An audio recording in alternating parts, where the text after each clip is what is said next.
Karneval in Köln 2018. Mir Kölsche Danze Osterei.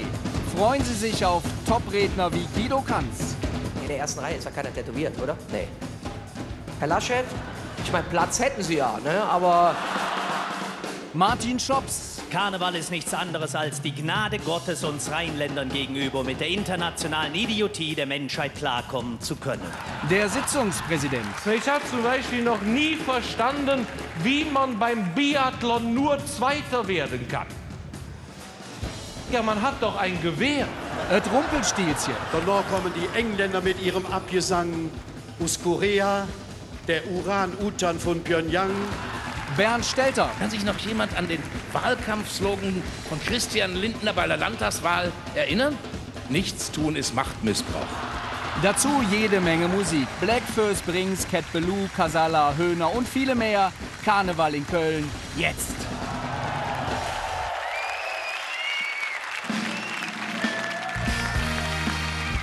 Herzlich willkommen zur Fernsehsitzung Karneval in Köln des Festkomitee Kölner Karneval in Zusammenarbeit mit dem Westdeutschen Rundfunk.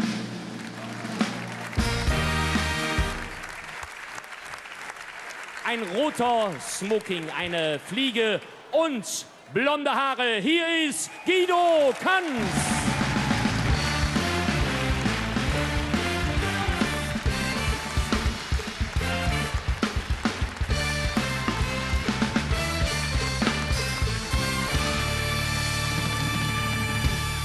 Morgen! Wie ist es? Herr Kapellmeister, ich grüße im Namen der Gruppe. Wie ist die Lage? Rosenmontagsmäßig würde ich sagen. Und ich begrüße den mit Abstand bestaussehendsten Elverrat, den ich bis jetzt heute gesehen habe. Es ist fast kitschig. Vielleicht haben wir einen kleinen Applaus für die Herren hier mal übrig. Guck mal hier. Das letzte Abendmahl lebt. Es ist sehr schön. Ich glaube, manchmal Leute von außerhalb gehen davon aus, wir Kölsche, wir sind schwer in Ordnung, weil wir gerne feiern, uns lustig anziehen und gut drauf sind. Ich habe mittlerweile eine ganz andere Wahrnehmung. Wenn man morgens die Zeitung liest, Breaking News präsentiert bekommt oder auch das Morgenmagazin einschaltet, habe ich mittlerweile den Eindruck, dass wir Kölsche, wir Karnevalisten die einzig Normalen sind und die Welt drumherum komplett durchdreht. Kann das sein? Die sind alle wahnsinnig. Wow!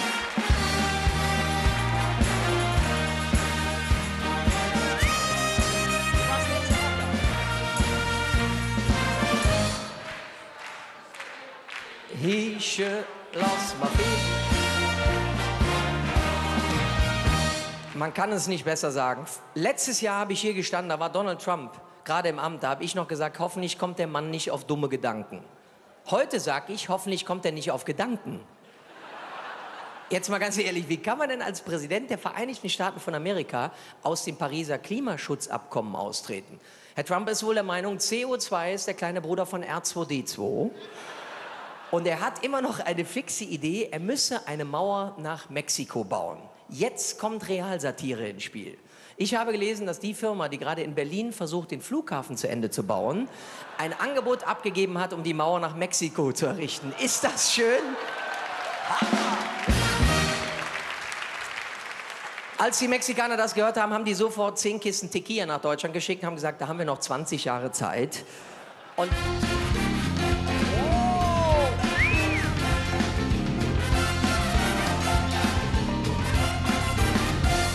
Tequila! Wahnsinn, habt ihr geübt? Man muss fairerweise sagen, die Stimmung in Amerika kippt und das freut mich sehr. Viele ehemalige Trump-Wähler merken natürlich, der Mann ist nicht zurechnungsfähig, er twittert sich um seinen Verstand. Ein Freund von mir ist ausgewandert nach Florida, der Chris, der sagt, das ist Wahnsinn, es wird zynisch, es wird böse. Er selber stand in einer Vollsperrung auf einem Interstate in Florida. Da sagte, du, eine halbe Stunde ging gar nichts und dann kam die Polizei. Die gingen von Auto zu Auto. Da habe ich schon gedacht, irgendwas stimmt hier nicht. Dann kam der Polizist zu ihm und sagt, ist irgendwas passiert? Sagte, ja, wir haben Ausnahmezustand ausgerufen. Terroristen haben Donald Trump gekidnappt. Die wollen $200 Millionen Lösegeld haben. Das soll bis Sonntag 24 Uhr auf einem Konto auf den Cayman Islands sein. Wenn die Kohle nicht da ist, wollen die Trump mit Benzin übergießen und anzünden. Sagt er, und jetzt? Jetzt gehen wir von Auto zu Auto und sammeln. Er sagte, was geben denn die anderen so im Schnitt? Sagt er, ja, so 3 bis 4 Liter sind's schon.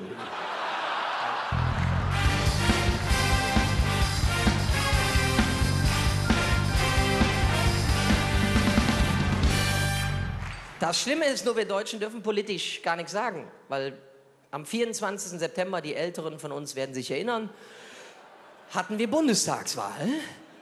Was ist bis heute passiert? Nix. Eine Diätenerhöhung haben wir geschafft. Das ist ja peinlich. Die nehmen uns doch gar nicht mehr ernst. Martin Schulz hat sich am Wahlabend hingestellt und hat vor der ersten Hochrechnung gesagt, nee, mit der SPD wird es keine große Koalition geben. Und jetzt sind Koalitionsgespräche. Was ist das denn? Viele sagen, der Mann ist ein Wendehals. Ich sage, das ist das Wunder von Würselen. Jetzt will die SPD doch wieder mit der CDU. Bei Paaren würde man sagen, das ist eine On-Off-Beziehung. Ich sage, da musst du aufpassen. Ne? Wenn du mit der Ex ins Bett gehst, reitest du auf deiner Vergangenheit rum. Das ist schwierig. Ja, Vorsicht. Ruhig. Gut, im September war die SPD raus. Was hat der Rest gesagt? Gut, wir probieren es mal mit Jamaika. Aber jetzt mal ganz ehrlich unter uns, Jamaika. Also bei Angela Merkel, Horst Seehofer, Peter Altmaier, Wolfgang Kubicki und Katrin Göring-Eckardt musste ich jetzt nicht zwingend an Jamaika denken. Wenn es eine Insel sein müsste, dann vielleicht Langeoog, wenn es hochkommt.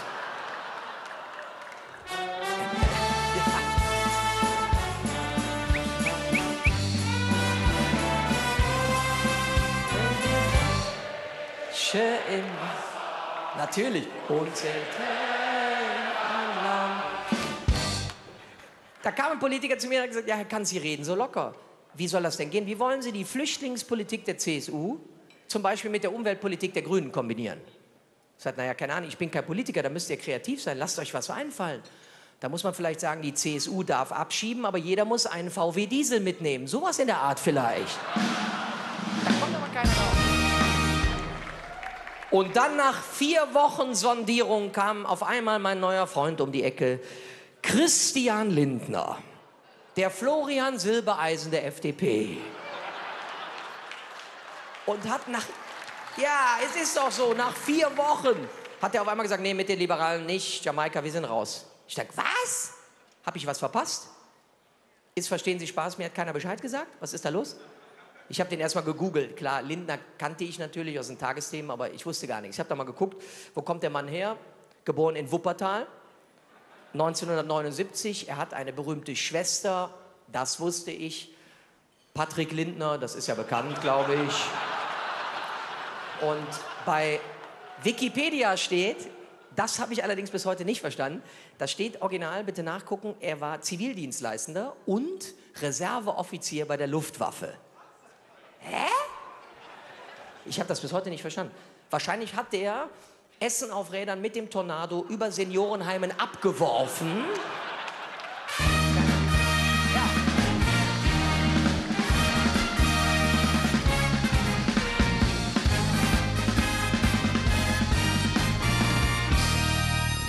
Können wir mal klatschen gerade für unser Orchester, bitte? Markus Fürth heute wieder in Bestform. Mit seinem A-Team. Jetzt gibt es natürlich Frauen, die sagen, auch der Lindner ist aber, der ist lecker. Aber ganz ehrlich, meine Damen, der hat nachgeholfen. Ich möchte hier keine Illusionen rauben, aber er hat den Jürgen Klopp gemacht. Christian Lindner hat sich Haare vom Hinterkopf nach vorne transplantieren lassen. Warum macht man sowas? Viele Haare sind ein Zeichen von Stärke, Selbstvertrauen, Durchsetzungsvermögen. Das sieht man auch sehr schön an den Beinen von Andrea Nahles.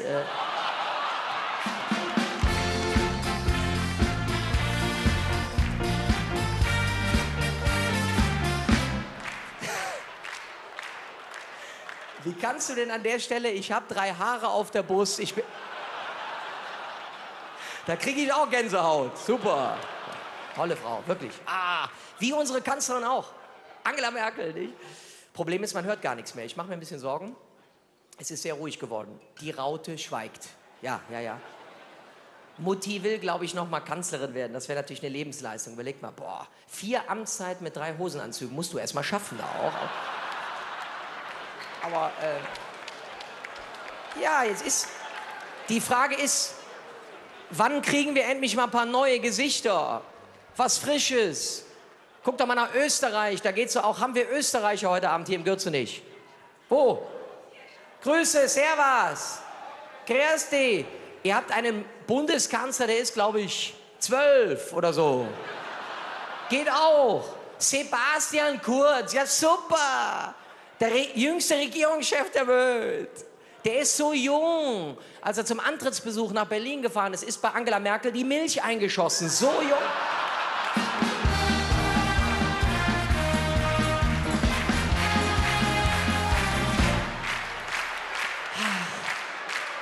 Die Österreicher. Oder schauen wir zusammen mal nach Frankreich, meine Damen. Oh, Emmanuel Macron. Oh, wenn meine Frau den sieht, da zieht die Nebenluft, das sage ich dir. Oh.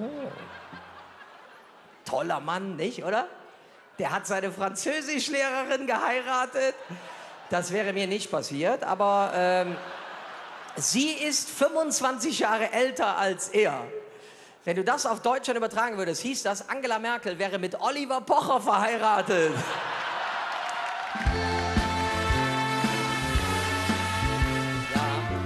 Bitte, jetzt kommt die Stelle, Achtung. Guck mal hier, Wahnsinn, wie beim Clubtanz, schön, man muss... Das Schöne ist, wir haben wenigstens in Nordrhein-Westfalen neue Politiker. Unser neuer Ministerpräsident, wo haben wir denn? Armin Laschet ist doch da, Grüße!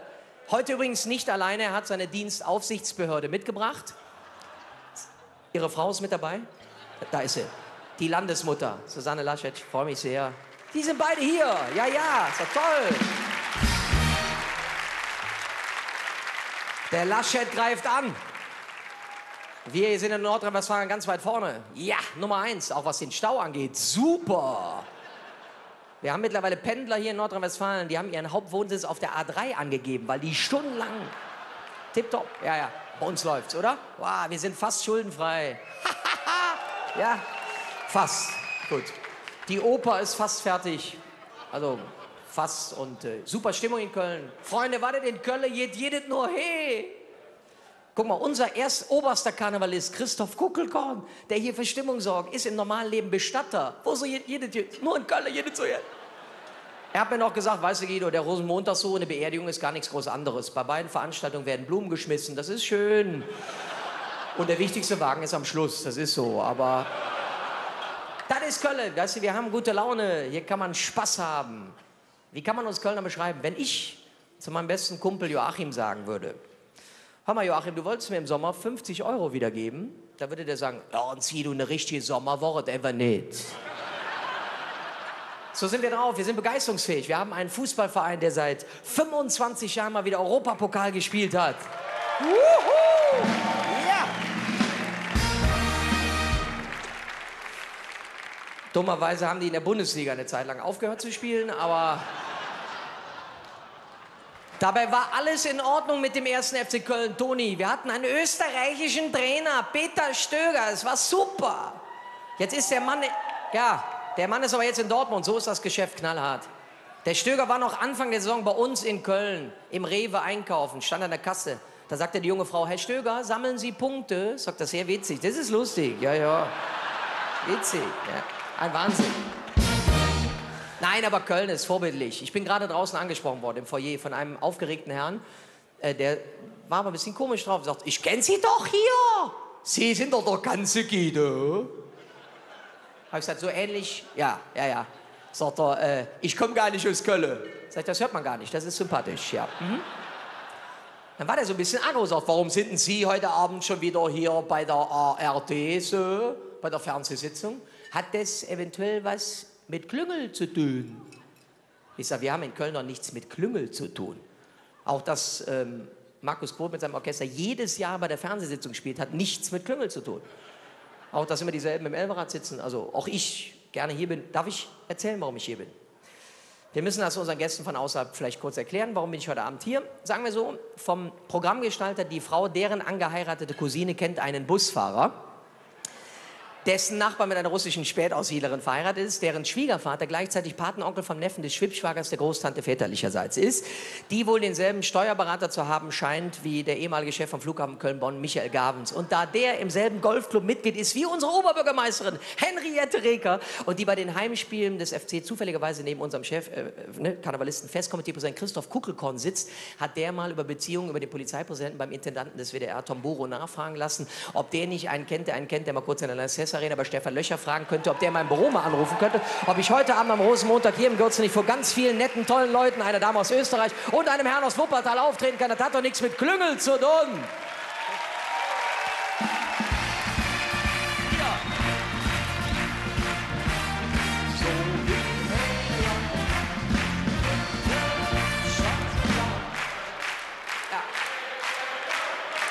Wir drehen eine Runde. Freunde, besser kann man es doch gar nicht ausdrücken. Und das Schöne ist hier im Karneval, man kann Spaß haben. Es haben sich ein paar Sachen geändert, das ist richtig, ja. Als ich jung war, das konnte man vor kurzem noch im WDR-Fernsehen beobachten, hatte ich einen Ohrring. Ja, da habe ich Ärger bekommen. Da haben die damals gesagt, wenn du mal auf der Fernsehsitzung hier im Gürzenich auftreten willst, Guido, machst du bitte den Ohrring raus. Hab ich gemacht. Das interessiert doch heute gar keinen mehr. Meinst du, früher war jemand tätowiert im Karneval? Das gab's doch nicht. Markus, bist du tätowiert? Nee. Herr Präsident? Nee. Ja, ich auch nicht. Ob Kölsch heißt, wir haben nichts drauf. Du hast nichts drauf. Wir sind unbeschriebene Blätter. Hier sind auch in der ersten Reihe, ist ja keiner tätowiert, oder? Nee. Herr Laschet? Nee, auch nicht. Ja, hätte sein. Ja, wenn man mal die Chance hat zu fragen. Ich meine, Platz hätten sie ja, ne? Aber.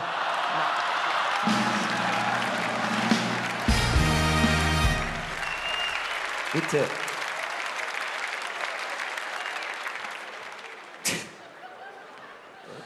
Darf ich noch ein Erinnerungsselfie machen? Ist das okay, oder? Oder ist jemand krankgeschrieben? Nee, ne? Also.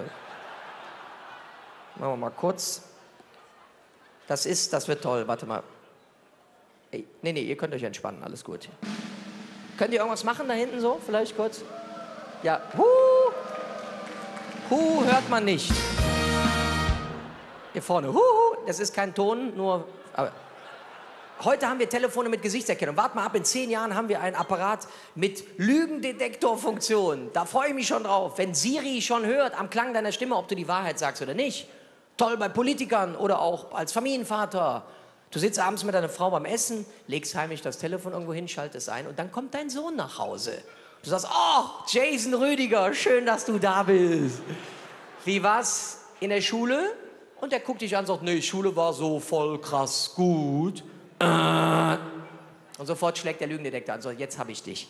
Du hast blau gemacht, Papa hat ein neues Telefon, lüg mich nicht an. Wenn du blau machst, steh dazu. Wo wart ihr? Wir waren so beim Kevin, wir haben gechillt und einen Film geguckt. Ach, ihr habt einen Film geguckt beim Kevin, das ist toll. Was habt ihr gesehen? Ja, war so ein Naturfilm, ne? Free Willy 3. Lüg mich doch nicht an, was habt ihr für einen Film gesehen? Aber so ein Porno. Bitte was? Wir haben uns so ein Porno angeguckt. Ja, das ist jetzt nicht dein Ernst. Du machst Schule blau, fährst zum Kevin, guckst dir ein Porno an. Ich meine, du bist 14,5, mein Freund. In deinem Alter wusste dein Vater noch nicht mal, was ein Porno ist. Und dann kommt deine Frau um die Ecke und sagt, ach Schatz, typisch dein Sohn.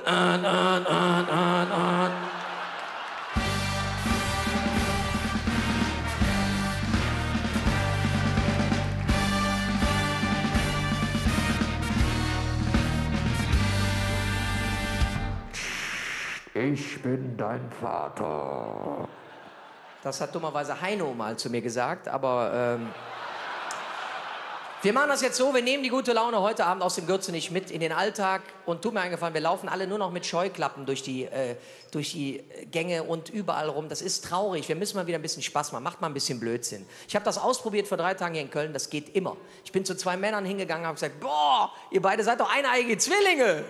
Sagt er, wie kommen Sie denn da drauf? Ja, sag ich, weil die Mama euch genau gleich angezogen hat.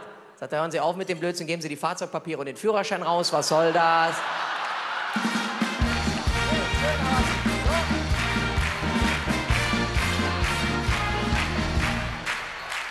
Ihr Lieben, ich möchte ein großes Kompliment aussprechen.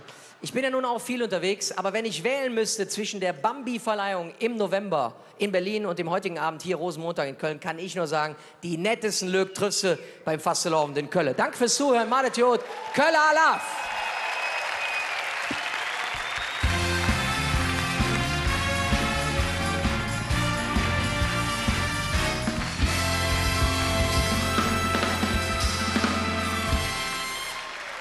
Ja, liebe Freunde, es ist richtig, dass ihr aufgestanden seid. Es war ein wunderbares Spiel zwischen dem Publikum, ihr wart toll aufmerksam und natürlich unserem lieben Guido Kanz, der euch einfach begeistert hat. Wir haben zwar keinen Bambi zu verleihen, aber zumindest den Orden des Festkomitees und es war ein wunderbares Zwiegespräch zwischen unserem Guido Kanz und dem Orchester Markus Quoth. Lieber Markus, nimm auch du den Orden, dann kann ich auch mal das Orchester dirigieren. Auf Markus Quoth und Guido Kanz, Dreimal von Hetze, Köln! Guido Kanz, Orchester Markus Quoth. Herzlichen Dank. Tschüss.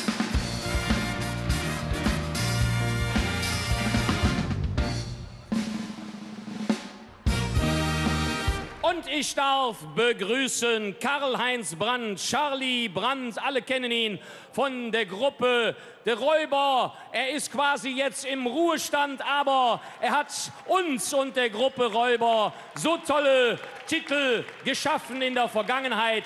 Das sind Titel für die Ewigkeit. Und hier sind die Räuber.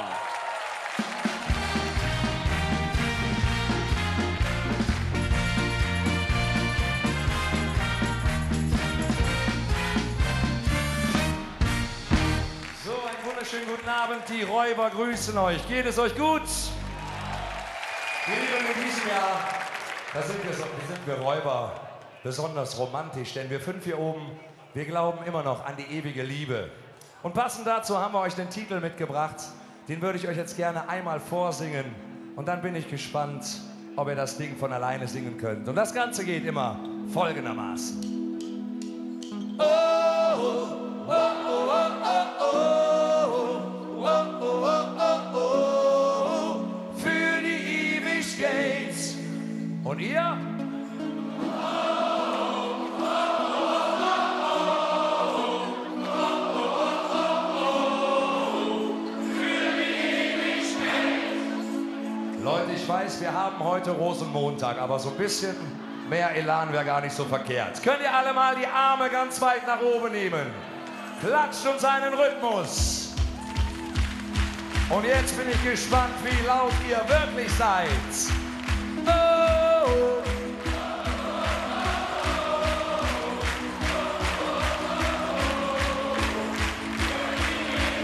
So macht das Ganze Spaß. Nochmal.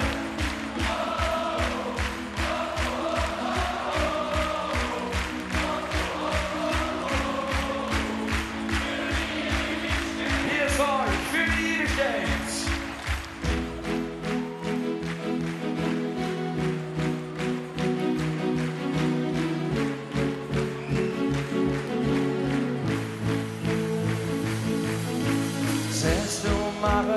Zu mir hört nach, blieb noch so viel Musik in mir war.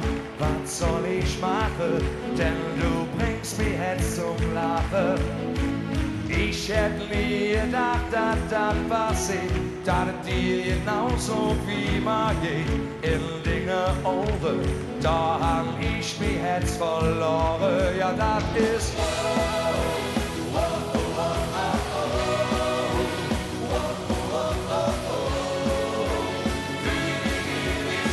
sehr schön, kommt zusammen. Ja, das ist oh, oh, oh, oh, oh, oh, oh, oh, für die Ewigkeit, ja, für die Ewigkeit.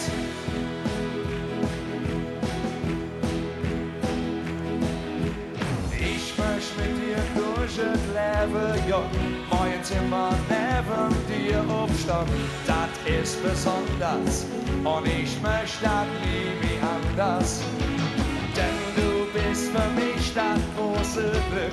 Und ich bin auf dir total verrückt, seit ich dich kenne. Ja, da ist mir Herz am Rande. Ja, das ist oh, oh, oh, oh, oh, oh, oh, oh, oh, oh, für die Ewigkeit. Ja, das ist oh, oh, oh, oh, oh, oh, oh, oh, oh, für die Ewigkeit.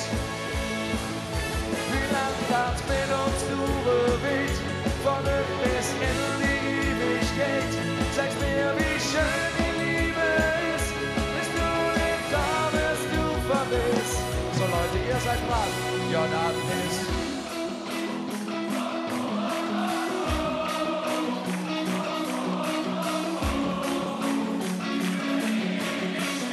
ihr seid der Wahnsinn, komm!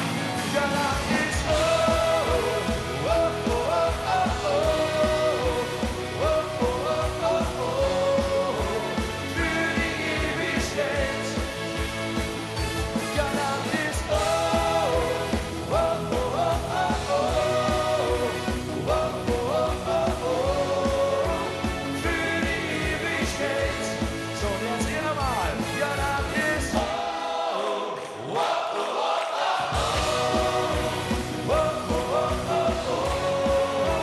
für die Ewigkeit. Ja, das ist oh, oh, oh, für die Ewigkeit. Ja, für die Ewigkeit.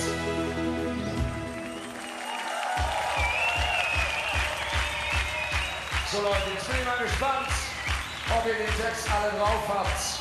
Und wir möchten zuerst alle anwesenden Mädchen singen hören. Oh,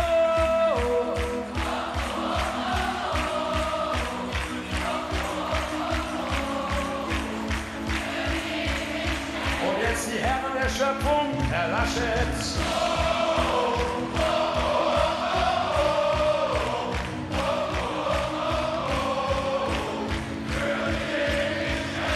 Sehr schön zusammen. Ja, das ist oh, oh, oh, oh, oh, oh, oh, oh, für die Ewigkeit. Ja, das ist oh, oh, oh, oh, oh, für die Ewigkeit. Ja, für die Ewigkeit. Liebe Freunde, das waren die Räuber. Ich darf Ihnen mal vorstellen, Torben Klein, Kurt Feller, Wolfgang Bachem, der Jürgen Gebhardt und natürlich der Andreas Dorn.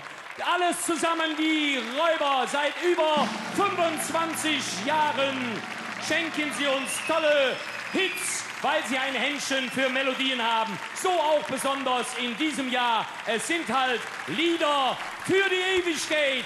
Dreimal von Hetze, Köln. Räuber. WDR. Herzlichen Dank.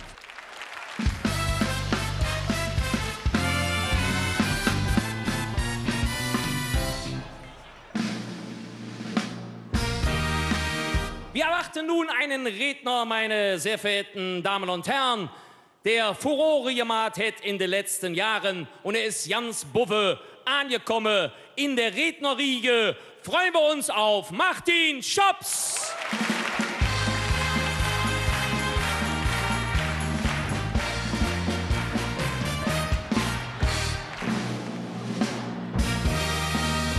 Einen wunderschönen guten Abend zusammen. Wie ist es?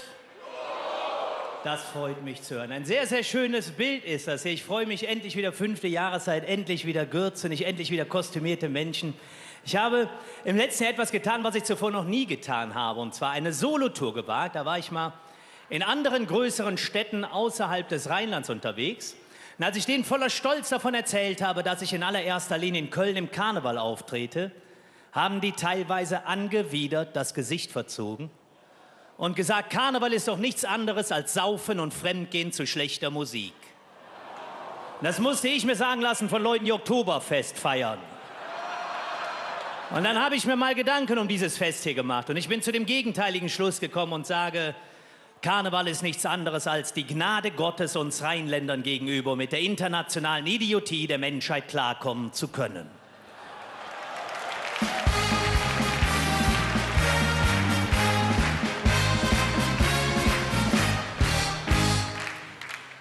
Und das, was ich damit meine, das habe ich mal versucht, musikalisch in Worte zu packen. Dazu muss ich allerdings relativ weit ausholen. Und zwar an der Stelle, wo alles begann. Als Gott die Erde hat erschaffen, machte er Vögel, Echsen und auch Affen. Nur bei einer Kreatur hat er geschlammt. Der gab er dann den Namen Donald Trump. Er gab ihm Beine, Arme, Arsch und Rücken, ein großes Maul, 3 Eier, 2 Perücken. Zum Schluss rief Gott, jetzt regnet es das Hirn. Doch da stand Donald bereits unter nem Schirm. Als Gottes Vorrat an Moral und Hirn ganz leer, wagte er einen Versuch in Nordkorea. Der sah dann aus wie von Picasso selbst gemalt. Nur Arsch und Kopf und alles atomar verstrahlt. Doch diese 2 waren nicht die einzigen Idioten. Auf der Welt gab es immer schon Chaoten. Doch für das Rheinland sollte das erträglich sein, fand Gott und schuf deshalb den Karneval am Rhein.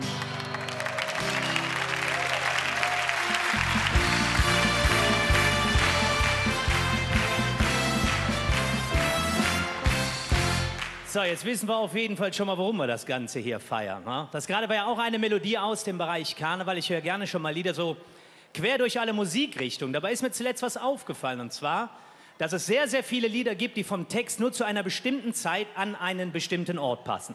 Zum Beispiel Volare gehört nicht dazu. Macht aber Spaß, das einfach mal in den Saal reinzurufen. Das Lied, was jetzt kommt, bin ich sicher, das kennt ihr auch alle. Das gehört in diese Kategorie. Almost Heaven, West Virginia, Blue Ridge Mountain. Müsst ihr mal gucken, was ihr bei diesem Lied vor eurem geistigen Auge seht. Country Road, take me home to the place.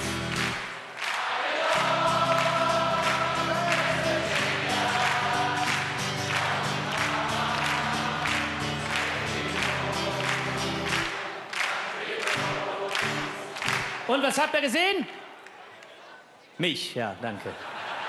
Ich dachte eigentlich an die unendlichen Weiten der Vereinigten Staaten von Amerika, an eine riesengroße Landstraße mit einem einzelnen Truck darauf, der Richtung Heimat fährt. Denn dieses Bild dieser unendlichen Weite und Freiheit der Heimat hat John Denver dazu bewogen, 1971 dieses Lied zu schreiben. Jetzt stellt euch mal vor, der hat das nicht 1971 in diesen unendlichen Weiten der Staaten geschrieben, zu einer Zeit, wo es kaum Autos gab, sondern 2018 nach einem Besuch bei uns in Köln.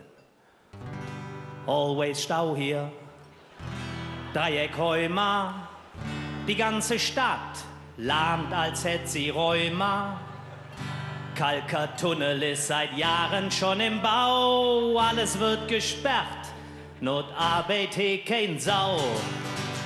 Welcher Depp hat das versaut?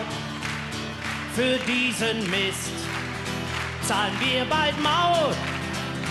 Länger als in Köln der Stau, dauert nur noch der Opernbau.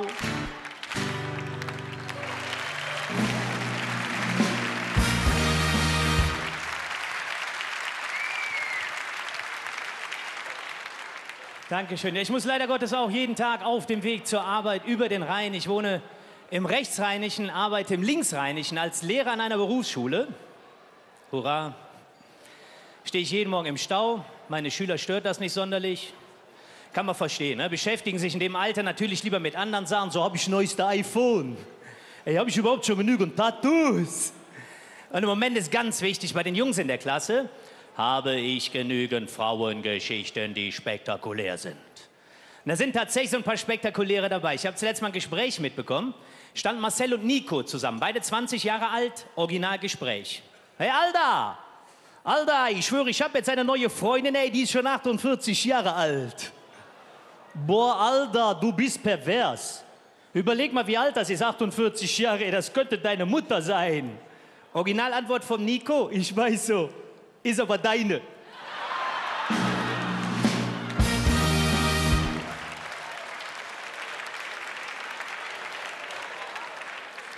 Oha, ja. Dann stehst du als Lehrer direkt daneben. Ne? Ich sage, Jungs, ich kann super verstehen, dass ihr euch gerne mit Frauengeschichten beschäftigt, aber ihr müsst vielleicht auch mal über andere Sachen nachdenken. Chris als Antwort, was denn für Nachdenken, du Opfer? Und da habe ich gemerkt, stimmt.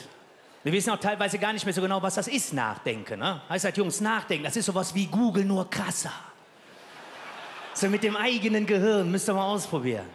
Manchmal habe ich echt das Gefühl, so Teile von denen leben in einer eigenen Welt. Ja, letztens zum Beispiel, hatten wir Deutsch, kam der Nico total aufgeregt angerannt. Hey, Schops, musst du gucken, ich schwöre, guck hier. Wenn ich hier mit dem Finger so guck, immer wenn ich hier mit dem Finger so über das alte iPad streiche, dann löst sich der obere Teil von dem Display. Ich sag, Nico, ist kein altes iPad, das ist ein Buch. Aber wenn du mit den Eltern sprichst, weißt du sofort, wo es herkommt. Ne? Elternabend, mach ich mir einen Spaß draus. Setze die Eltern auf die Plätze, wo normalerweise ihre Kinder sitzen, ne? Der Klassiker. Führt regelmäßig zu lautstarken Protesten von dem Kevin seiner Mutter. Die hat nämlich keinen Bock, auf dem Flur zu sitzen. Jetzt muss man zusagen, Kevin ist so ein Typ, wie soll man den beschreiben? Früher hat man immer gesagt, nicht die hellste Kerze auf der Torte. Ne? Kauft sich mittlerweile keine Klamotten mehr von der Firma Diesel, weil er Angst hat, dass er damit demnächst nicht mehr in die Innenstadt darf. Und der stand letztens vor mir und hat sich bei mir beschwert. Herr Schops, wir müssen reden. Meine Freundin ist schwanger und du bist schuld. Sagt, tickst du doch sauber? Was habe ich damit zu tun? Guckt er mich an und sagt zu mir, Brust und der allergrößten Überzeugung. Wer hat denn letztens gesagt, bei Gewitter kann im Auto nichts passieren?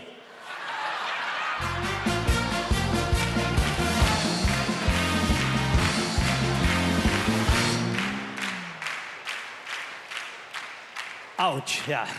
Das war so ein Moment, wo ich gedacht habe, ich muss hier weg. Ich halte das nicht mehr aus. Ich brauche Kontrastprogramm. Ich muss auch mal da hingehen dürfen, wo die Schüler nett sind, wo die Schüler nachdenken. Waldorfschule. Oder? Ich meine, an einer Schule, wo die Schüler morgens zur Begrüßung erstmal ihren Namen tanzen, habe ich gedacht, das muss nett sein. Ein Freund von mir, Andreas heißt er, war als Schüler auch auf einer Waldorfschule. Der hat nur leider Gottes so bescheuert getanzt, die meisten seiner Freunde haben bis zum Abi geglaubt, der heißt Renate. Aber ich habe gedacht, probier's aus. Bin ich hin, haben wir so eine Begrüßungsrunde gemacht, uns erst mal kennengelernt. Habe ich auch mal gefragt, was die Eltern so beruflich machen. Und dann habe ich schon gemerkt, da ist ein anderes Klientel unterwegs als bei mir in der alten Schule. Vater vom Julius zum Beispiel, war Chefarzt im Krankenhaus. Vater vom Kai Konstantin hatte eine eigene Rechtsanwaltskanzlei. Habe ich den Karl Valentin gefragt, was sein Vater so beruflich macht. Hat er ist ein bisschen rumgedruckst, wollte da gar nicht raus mit der Sprache. Hat er immer gesagt, ja, also mein Vater, der arbeitet als Stripper in so einem Nachtclub. Ups. Betretenes Schweigen, hinter bin ich zu ihm. Hab gesagt, hör mal zu, tut mir leid, das wusste ich ja nicht, ne? Aber stimmt das, dein Vater wirklich Stripper in einem Nachtclub? Sagt er, nee, eigentlich ist der Videoschiedsrichter in Köln, aber das war mir echt zu peinlich vor den anderen.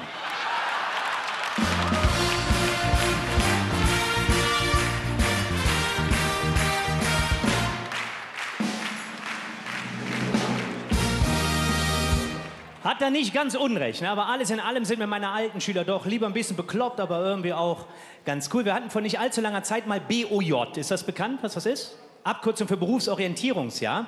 Und da habe ich mal in die Runde gefragt, ob die sich schon überlegt haben, was sie später beruflich machen möchten. Meldete sich der Nico und sagt, Arzt. Ich sag, was? Arzt. Also okay, warum nicht? Sehen wir es positiv, ne? So vom Schriftbild kommt es hin. Hast du denn auch schon eine Idee, was für eine Art Arzt du werden möchtest? Klar, Alter, hör den Arzt. Was? Hörenarzt. Und wenn du nie was verstehst, kannst du gerne erster Patient werden. Ich sag, ich habe das schon verstanden, nur es gibt keinen Hörenarzt, der heißt nicht so. Überleg doch nochmal, wie heißt der Arzt, wo man hingeht, wenn man Probleme mit den Ohren hat? Ah, jetzt weiß ich wieder. Sehr gut, nämlich Urologe. Genau, und wenn man Probleme mit dem Hintern hat, dann geht man zum Archäologen, ja? Er sagt, Freunde, das ist ja furchtbar, das ist ein richtiges Dilemma. Lehrer? Ja, was ist Dilemma? Und weißt du, Bescheuerte, der weiß nicht, was Dilemma ist. Danke, Kevin. Was ist Dilemma? Ja, Mehrzahl von das Lamm.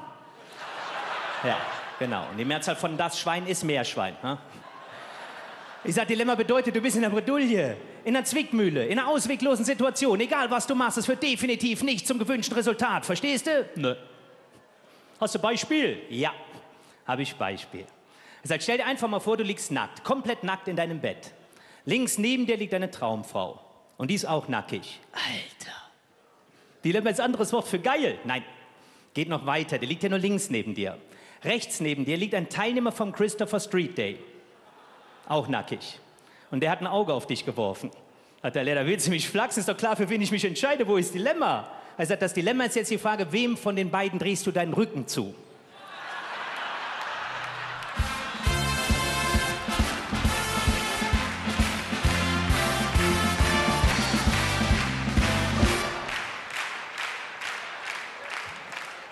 Ja, wie man es dreht und wendet. Ich habe es eben schon gesagt, ich bin froh, dass es endlich wieder losgeht mit der 5. Jahreszeit. Leider ist das nicht immer so schön wie hier bei euch, dass man als Redner so viel Aufmerksamkeit geschenkt bekommt. Und wie soll ich sagen, ohne zu übertreiben, dass man in die Gesichter der geistigen Elite unseres Landes blickt. Und ich mache mir schon ein paar Jahre Gedanken darum, wenn sich die Welt bisher so sehr verändert hat, wie geht's weiter? Wie sieht es bei uns wohl aus im Jahr 2040? Was mir dazu eingefallen ist, habe ich in einem Krätzchen verarbeitet, habe dafür eine schwarze Trauernase mitgebracht, weil ich leider Gottes relativ düstere Zukunftsvisionen habe.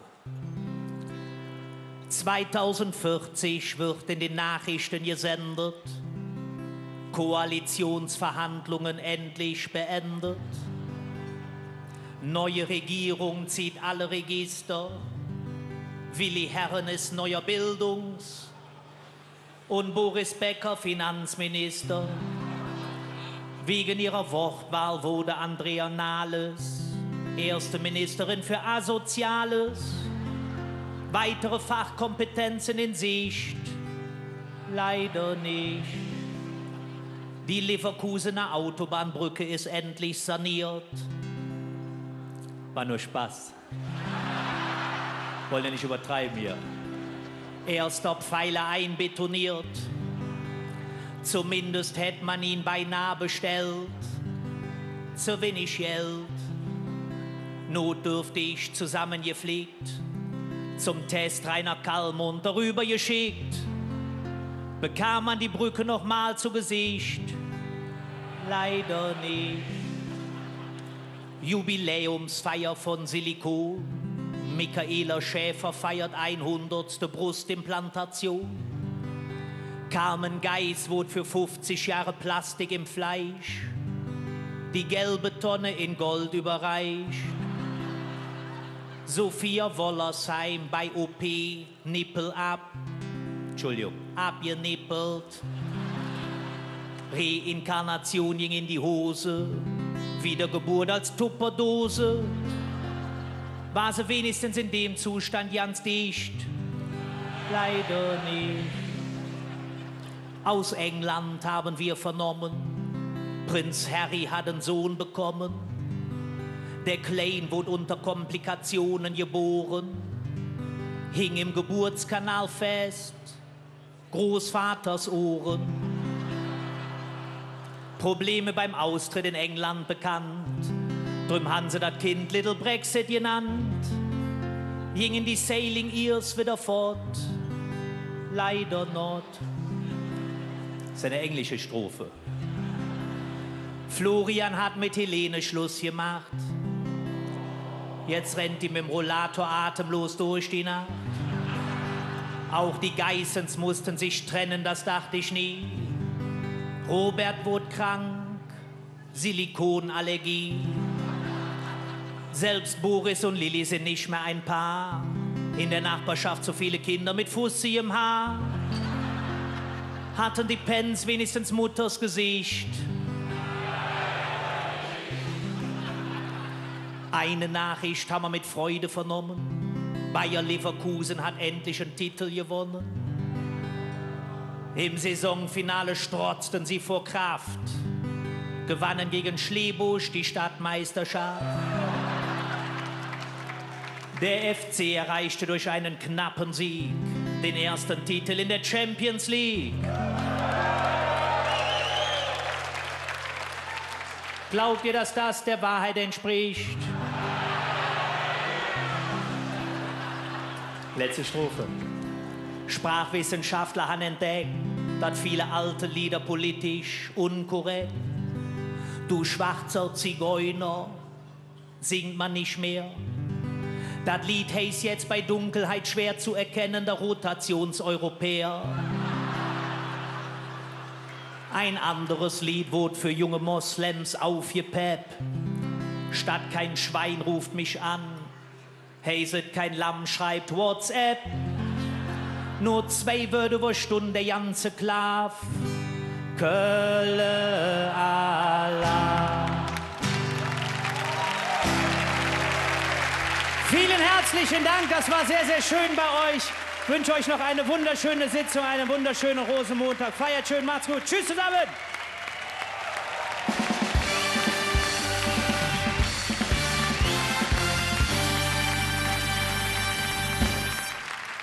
Liebe Martin, du siehst, all sind abgestanden. Nimm den Orden des Festkomitees entgegen und von deinen Freunden im Saal dreimal von Hetze Köln. Martin Schops. WDR. Herzlichen Dank, Marit Jotz.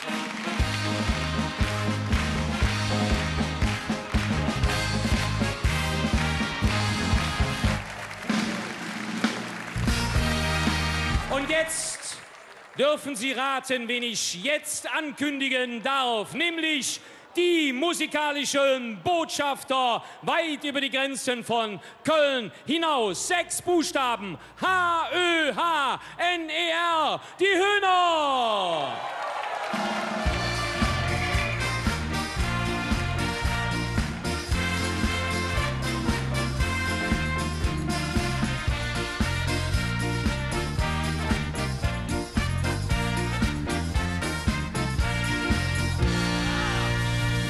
Wir wünschen euch alle eine wunderschöne Fastelavond zusammen, Janus! Sissi! Und damit auch schon genug der Worte. Lass mal das machen, was man lebst und Musik! Wir sind für die Liebe gemacht, heute Nacht, heute Nacht. Und du hast das Feuer entfacht, heute Nacht, heute Nacht.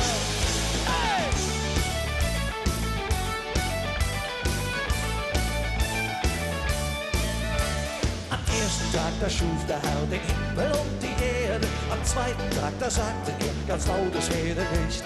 Pflanzen, Bäume und das Meer, Sonne, Mond und Sterne. Millionen Jahre später, doch erschuf er dich und mich. Ja, ja, ja, erschuf er dich und mich.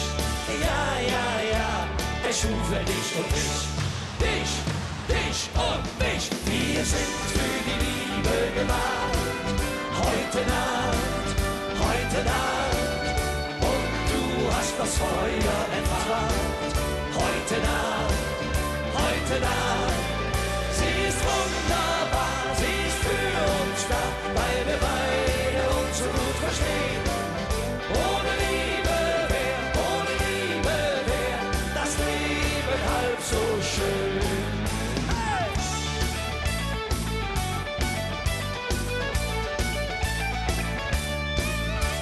Die Liebe ist ein Phänomen, man kann sie nicht erklären. Man fühlt sie nur am ganzen Leib, doch sehen kann man sie nicht. Freude, Schmerz und Glück und Pech, man kann sich gar nicht wehren. Für die Liebe schuf der Herr eben dich und mich. Ja, ja, ja, er schuf dich und mich. Ja, ja, ja, er schuf dich und mich.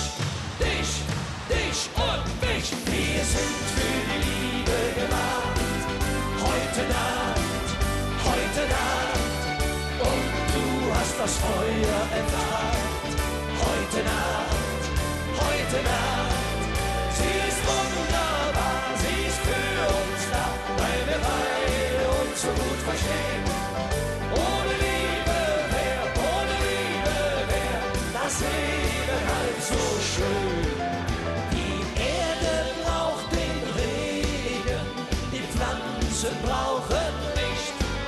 Der Himmel braucht die Sterne.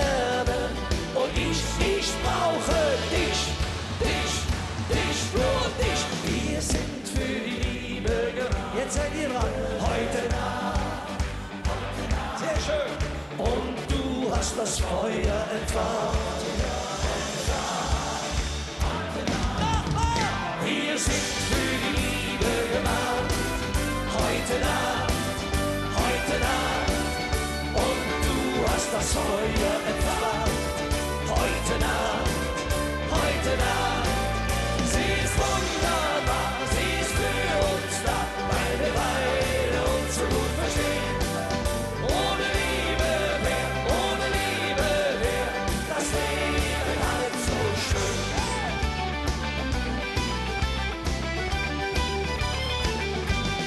Hey! Kann man nochmal zusammen? Wir sind für die Liebe.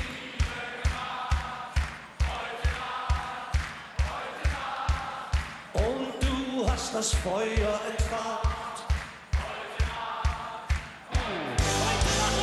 Sie ist wunderbar, sie ist für uns da, weil wir beide uns so gut verstehen. Ohne Liebe wär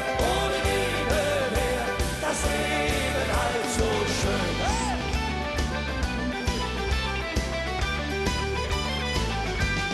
Hey! Die Folk Dance Company, meine Damen und Herren, Dankeschön! Ja, liebe Freunde, was für ein fantastischer Auftritt von unseren Hühnern!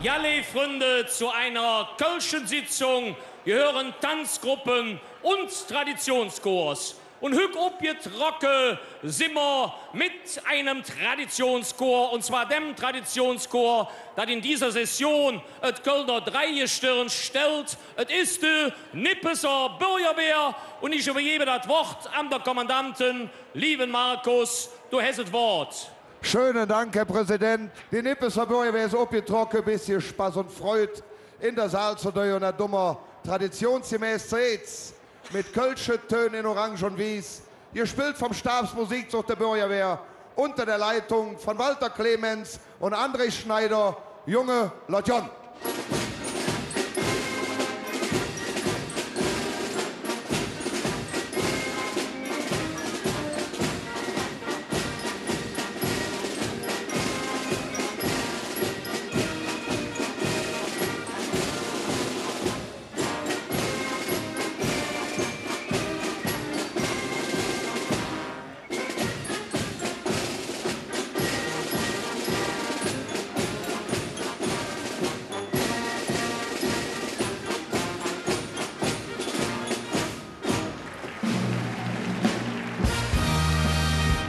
Bürgerwehr aufgepasst, zu ihre von all den Fastelovensjacke hin, im herrlich geschmückte Jötzenich.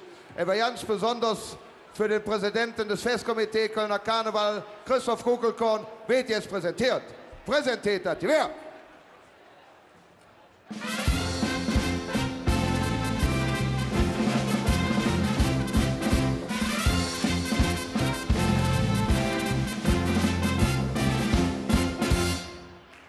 Das hier wäre ob die Schulter und stellt uns up zum Ärzte-Dance hier.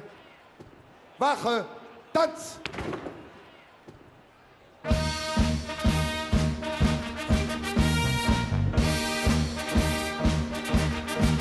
Die küsst die Misch, die Misch, die Misch, bei uns in der Köln und setzt sich mitten unter dich.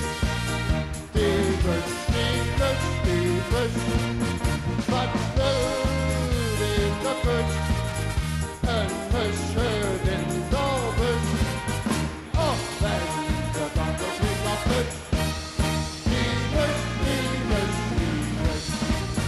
einmal nur im Jahr ist Karneval am Rhein. Denn einmal nur im Jahr ist Karneval am Rhein. Denn einmal nur im Jahr ist Karneval am Rhein. Denn einmal nur im Jahr ist Karneval am Rhein.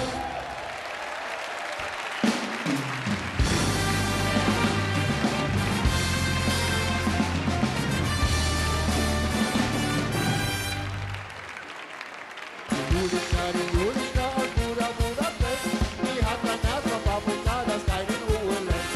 Und wenn die kleine Julika am Abend schlafen geht, dann hat sie mit Allotria uns glatt den Kopf verdreht. Joi, joi, Mama, was die alles kann, die zieht genau wie ein Magnet die Männerherzen an. Joi, joi, Mama, was die alles macht, es macht sie uns total verrückt, dann sagt sie gute Nacht.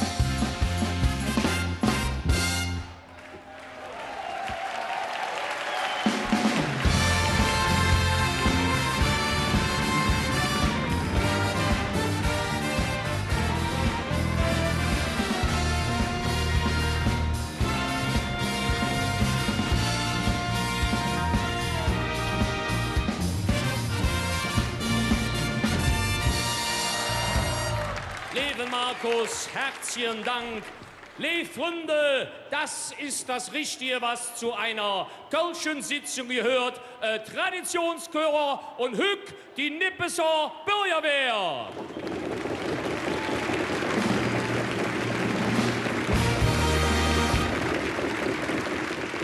Ich darf euch jetzt vorstellen, als Marie, nämlich die Christina Pohl.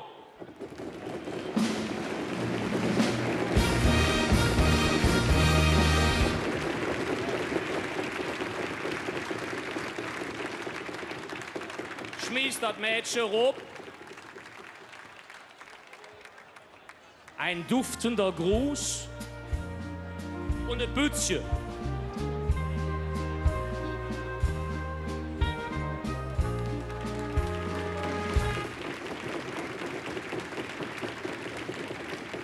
Ja, liebe Freunde, aber was wäre eine Tanzmarie ohne ihre Jungen, ohne der Tanzoffizier? Ich darf euch vorstellen, der Patrick Carolus. Und da muss man jetzt Besonderes sagen, Hück.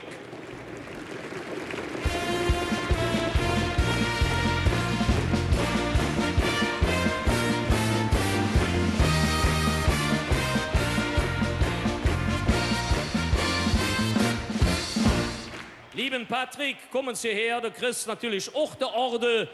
Ja, und das ist manchmal im Karneval, ist es Lache und es Krieche ein bisschen bei Ihnen. Den Aschermittwoch hört er auf nach 10 Jahren Tanzoffizier bei der Nippeser Bürgerwehr. Und an dieser Stelle trecken wir uns der Zylinder und sagen, Jans Kölle, sehr danke, lieber Patrick.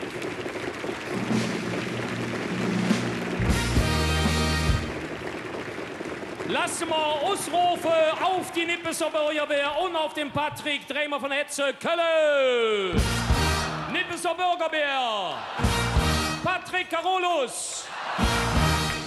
Herzlichen Dank.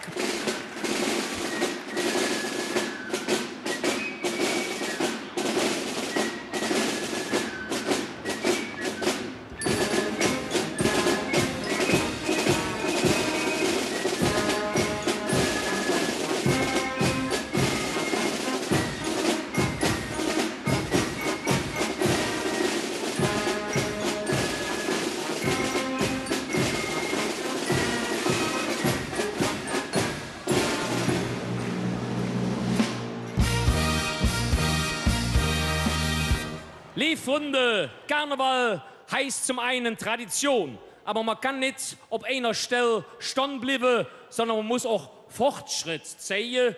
Deswegen gibt es in Köln ganz viele neue Veranstaltungen, auch auf der einen Seite Karnevalspartys für Junglück und auf der anderen Seite Nostalgiesitzungen, Flüstersitzungen. Und ich darf euch jetzt eine ankündigen, ein Klimpermensch, der kann nicht nur auf der Quetsch spielen, sondern er ist ein hervorragender Redner, der leisen Töne. Hier ist er, Thomas Küpper.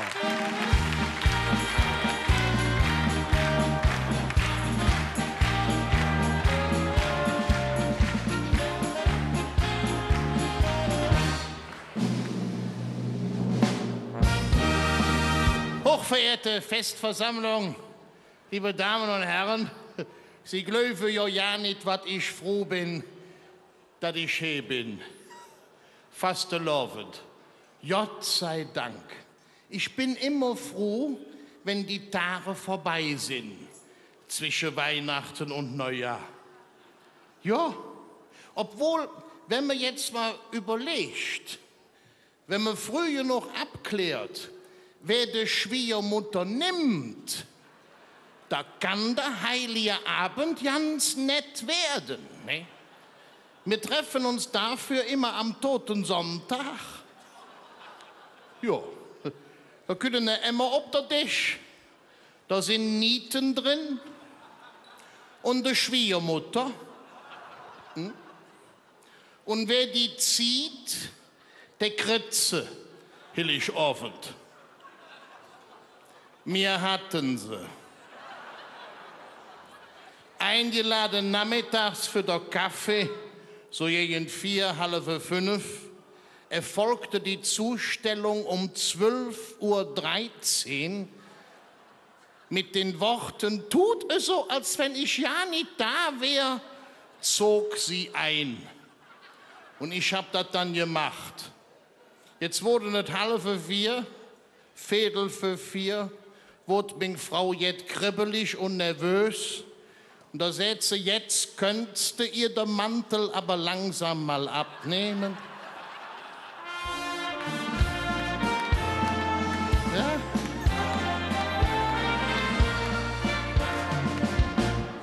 Mal einen Stuhl anbieten. Aber da war die Weihnachtsstimmung schon so ein bisschen verrutscht.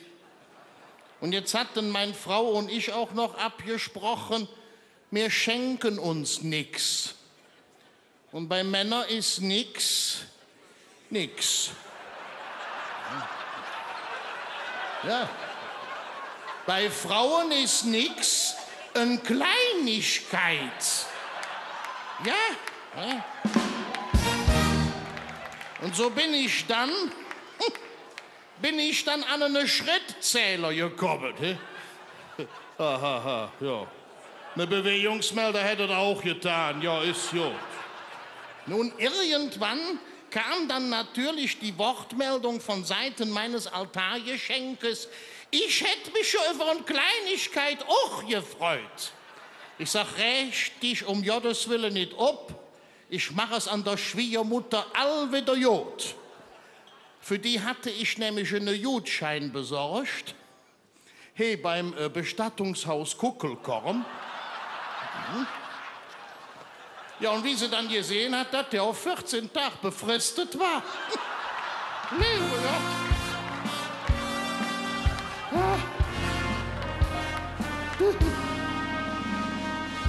Aber wissen Sie, wie wir das mit der Schwiegermutter wieder in der Reihe gekriegt haben? Lasst Blumen sprechen. Und da möchte ich mit euch, ich habe gemerkt, ihr seid sangesfroh, das erste Liedchen singen, damit ich das Rätsel auch auflöse. Warum hat das Klimpermenschen die Quetsch an? Viele denken, um ein Gleichgewicht zu halten, da hätte ich sie einfach um Rücken, ja. Nee, ich möchte mit euch von Hetze, mir schenke der Aal ein paar Blümchen. Ja, du kannst ruhig anfangen, ich hol dich in.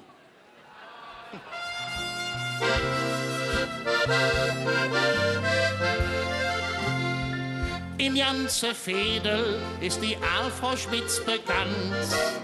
Sie wird von allen nur et Schmitzebill genannt. Sie hätt nicht viel, ist nicht besonders reich und hätt noch lang nicht jede Mittag Fleisch um dich. Nur ein Teil jedet, wo sie Freude dran hätt, das sind die Blümchen ob ihrem Finsterbrett. Mir schenke der Aal ein paar Blümchen für ihr Finsterbrett.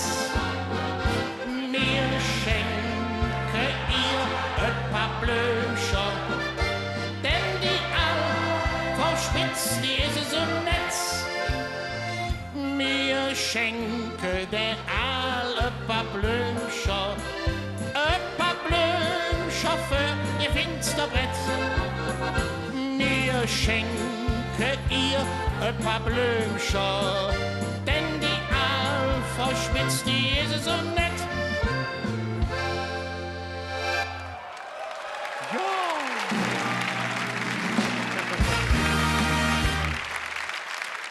Meine sehr geschätzten Damen, liebe Herren, muss das ja sagen, mir gefällt das jetzt hier so, diese Zusammensitzung.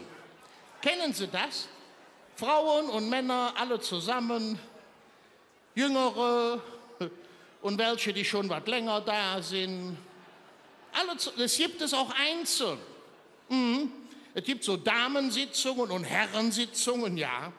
Die Damensitzungen fangen immer mit einer Kindertanzgruppe an. Bei den Herren, da sind die Mädchen schon was älter und brauchen sie auch nicht mehr so warm anzuziehen. Singen und lachen, meine Damen und Herren, das ist das Schönste, was man tun kann. Gelacht haben wir jetzt. Jetzt wird gesungen. Und zwar von ganzem Hetze jene Potpourri mit wunderschöner Melodie von Ostermann und so. Und das erste Lied möchte ich gerne den netten Damen hier im Saale widmen. Und sollte ich im Leben ein Mädel mal freien, dann muss es am Rheine geboren sein. Ja, und dann hast du eine Frau vom Duffesbach, ne? Ja. Man kann das Motto ändern. Und triffst du im Leben die Frau deiner Wahl, Geld musst du haben, der Fluss ist egal. Lass wir zusammen singen.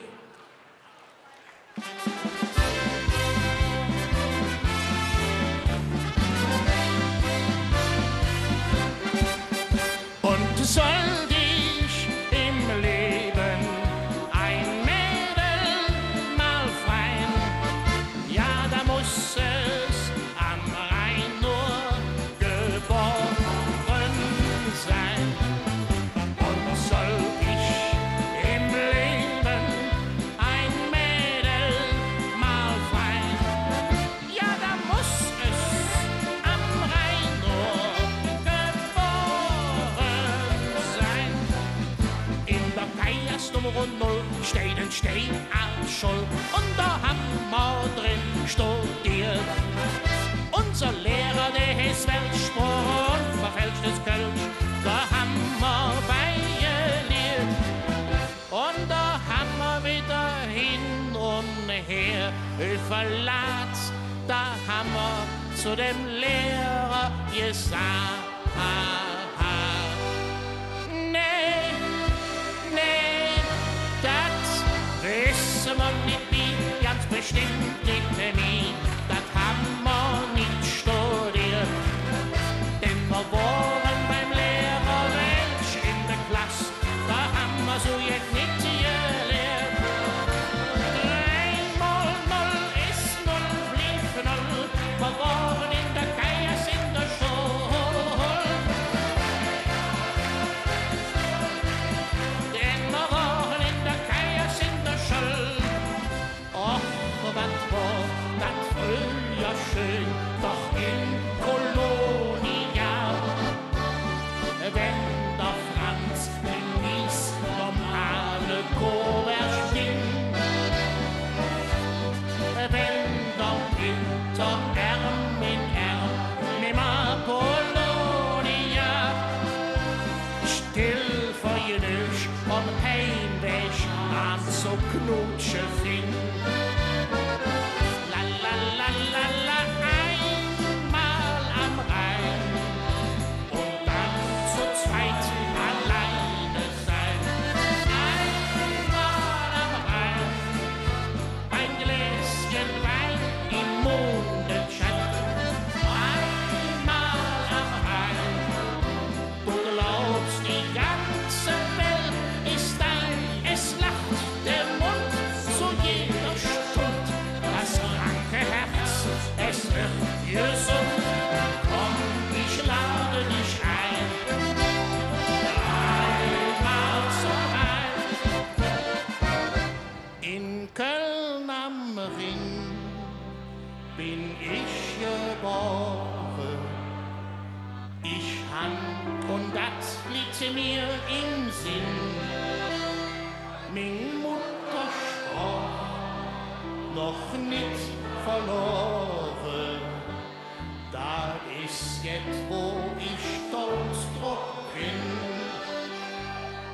wenn ich so an min Heimat denke und sind dort so firmer Strand, möcht ich direkt ob heim am Schwenke, ich möcht so Fuß nach Köln, ja, möcht ich direkt ob heim am Schwenke, ich möcht so Fuß nach Köln.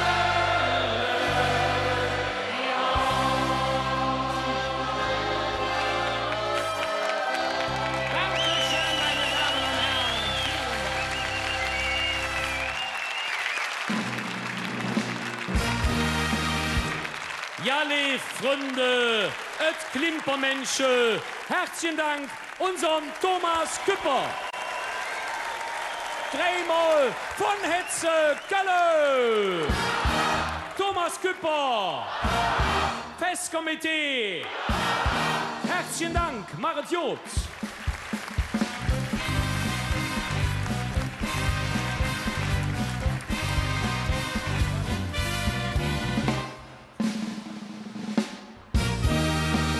Sie sind die Mutter aller kölschen Bands und ich würde mal sagen, unsere kölsche Sprache wird ja nicht, wenn es diese Gruppe nicht gäbe, nämlich die Blackfoes.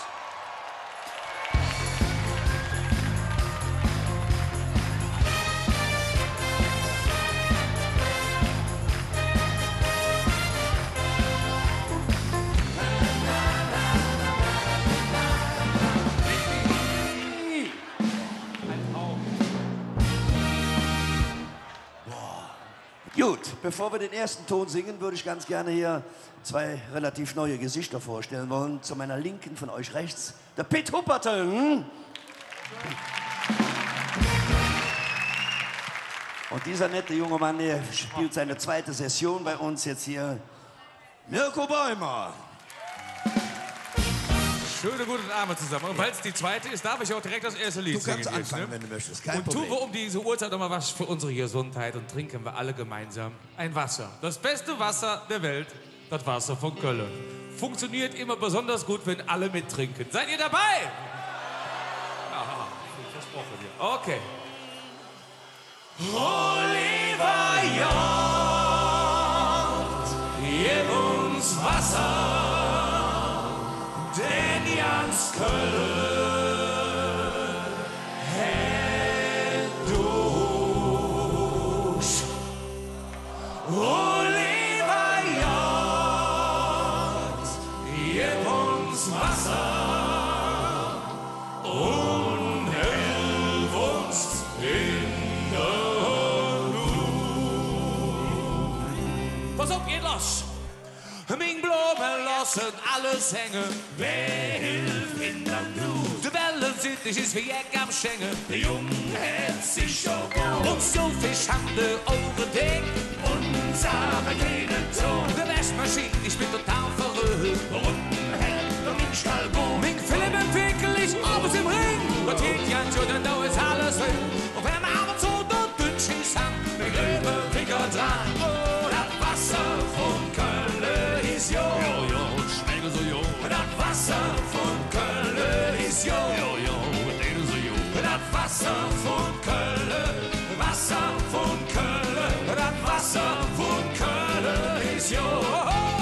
Oliver Jagd, gib uns Wasser, denn ganz Köln hält durch. Oliver Jagd, gib uns Wasser. Und hilf uns in der Not. Die Nierenstühle sind schwer am Kummen. Oh Herr, was geht das wie? Und der Hausfall hat so genommen. Da hilft gebüschelt wie. Alle Wasserrühre sind total verstummt. Die Tröpfe für sich hin. Und Kaffeeschen beim Pisa Öl voller Not. Wie könnte er darin? Uns Feuerwehr ist bestimmt nicht schlecht. Doch wenn sie löscht, Jung, der brennt jetzt recht. Woher du ne Wunder überlegt dir? Ist immer morgen von Dinger Tür. Das Wasser von Köln ist jo. Jo, jo, das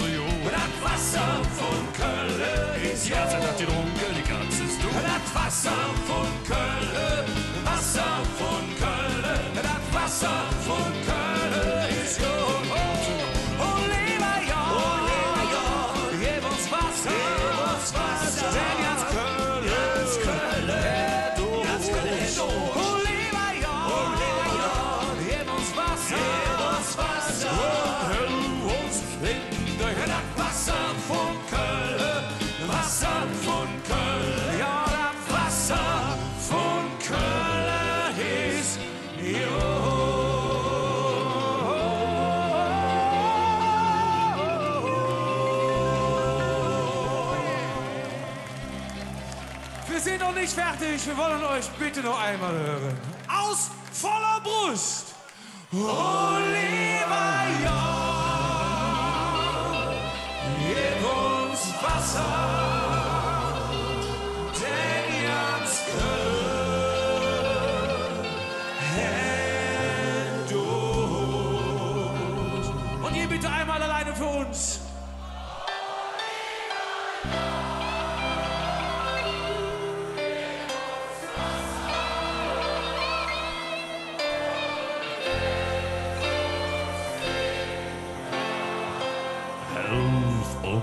In Dortmund.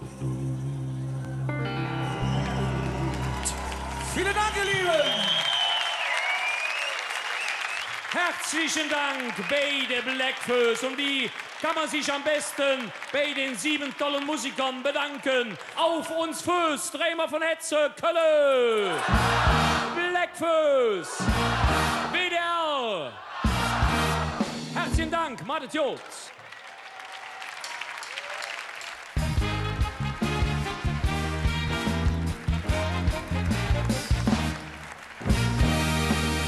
Liebe Freunde, seit über 25 Jahren steht er auf der Bühne. Ja, wie soll man ihn ankündigen? Er ist ein Entertainer besonderer Güte. Hier ist Bernd Stelter.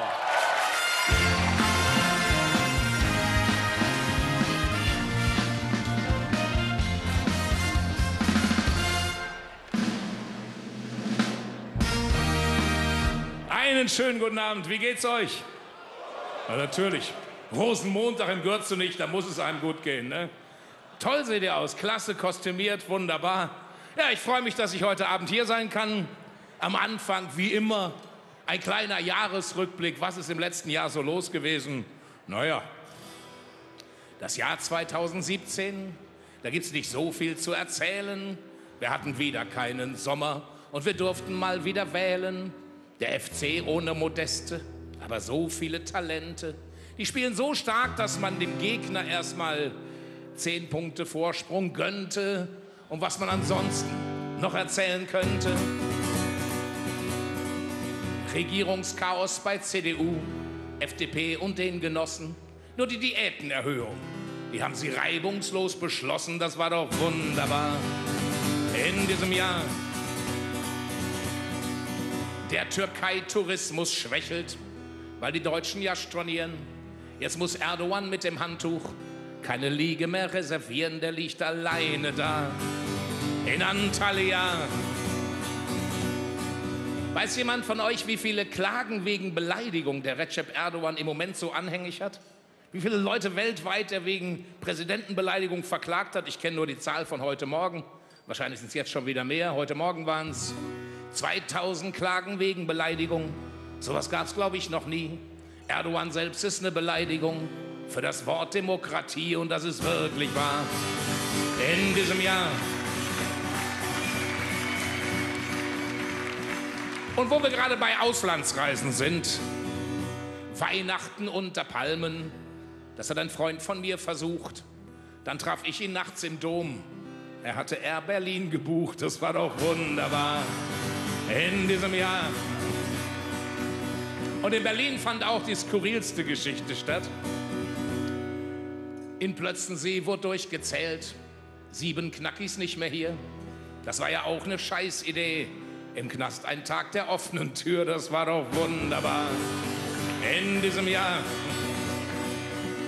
Einen habe ich noch. In Nordkorea regiert ein Irrer.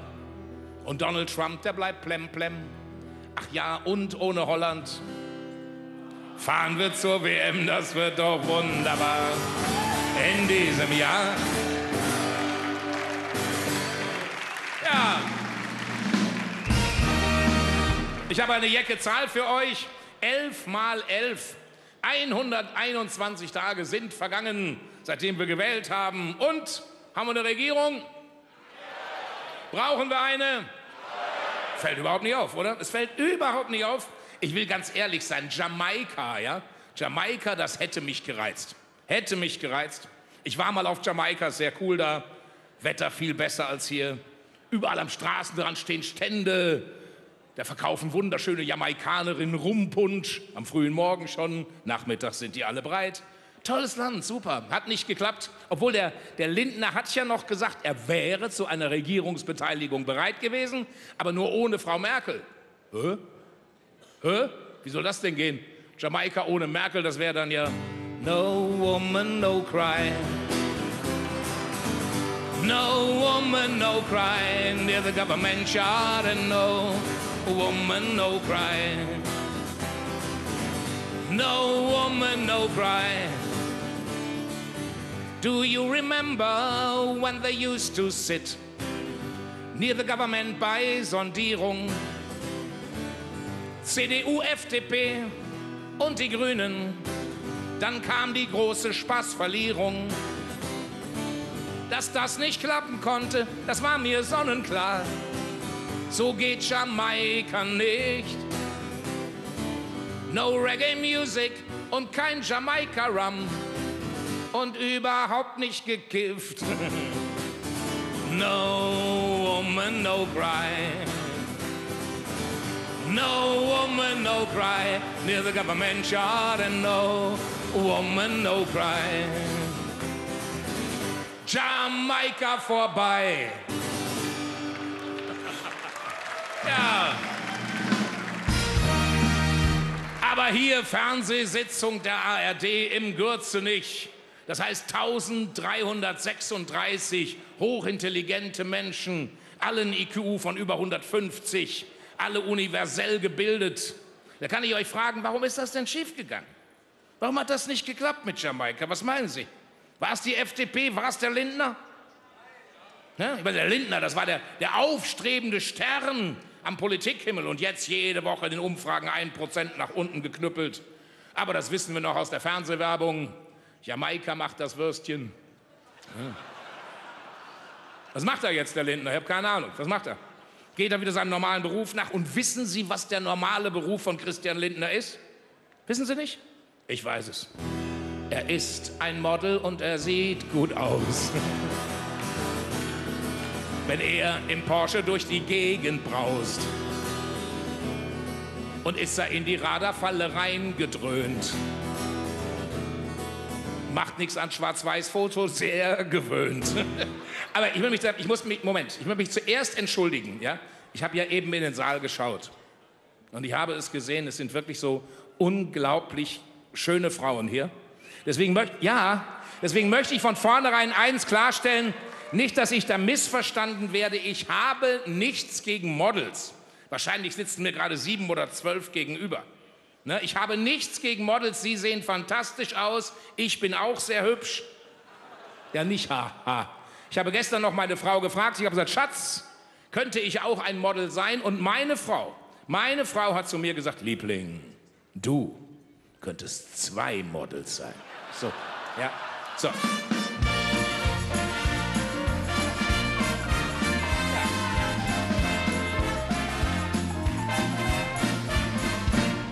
Ich meine, wir hatten ja vor der Bundestagswahl ja noch die Landtagswahl in NRW. Herr Laschet wird sich mit Mühe erinnern können, glaube ich. Ne? Und da konnten wir uns an die Schwarz-Weiß-Fotos von Christian Lindner schon erinnern. Wir hatten bei uns im Dorf am Kreisverkehr ein riesengroßes Großflächenplakat von Christian Lindner in Schwarz-Weiß. Er sah klasse aus, klasse. Weißes Hemd offen, das Haar nach hinten, der Blick ins Unendliche gerichtet. Ich fühlte mich so ein bisschen an das Kinoplakat von James Dean in Giganten erinnert. Und oben drüber war der Wahlkampfslogan der FDP für den Landtagswahlkampf in Nordrhein-Westfalen. Kann sich noch jemand an den Wahlkampfslogan von Christian Lindner bei der Landtagswahl erinnern? Ich habe extra nachgeschaut, ich habe extra noch mal genau geguckt, dass ich hier Blödsinn erzähle. Über dem Kopf von Christian Lindner stand tatsächlich, nichts tun ist Machtmissbrauch.